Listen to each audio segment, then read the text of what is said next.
প্রথমবারের মতো ঢাকায় গাইতে এসেছে জনপ্রিয় পাকিস্তানি ব্যান্ড কাবিশ। রাজধানীর সেনা প্রাঙ্গণে আজ রাতে Dhaka dreams Kabish live in কনসার্টে গাইবে ব্যান্ডটি। আয়োজক প্রতিষ্ঠান ব্লু ব্রিক কমিউনিকেশনস জানিয়েছে রাত 8:30টায় মঞ্চে উঠবে কাবিশ। বিভিন্ন দেশের চলচ্চিত্র উৎসবে প্রদর্শনের পর আজ দেশের 11টি প্রেক্ষাগৃহে মুক্তি পেল অমিতাভ রেজা চৌধুরী পরিচালিত রিক্সা গার্ল। এই সিনেমায় রিক্সা গার্লের কেন্দ্রীয় চরিত্রে অভিনয় করেছেন নভেরা রহমান। চলচ্চিত্রটিতে আরও রয়েছেন চম্পা, মোমেনা চৌধুরী, নরেশ ভূঁইয়া, এলেন শুভ্র সহ অনেকেই।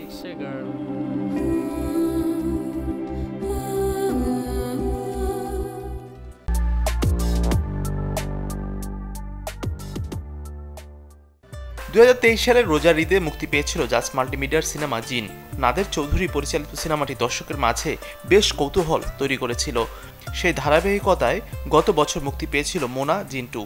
পরিচালনায় ছিলেন কামরুজ্জামান রোমান।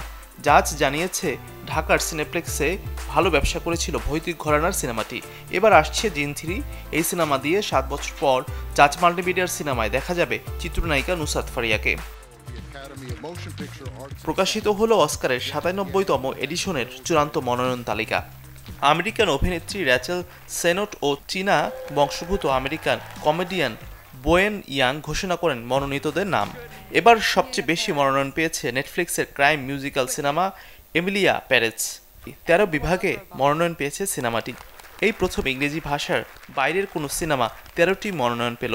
10টি করে মনোনয়ন পেয়ে দ্বিতীয় স্থানে আছে দ্য ব্রুটালিস্ট ও উইকট।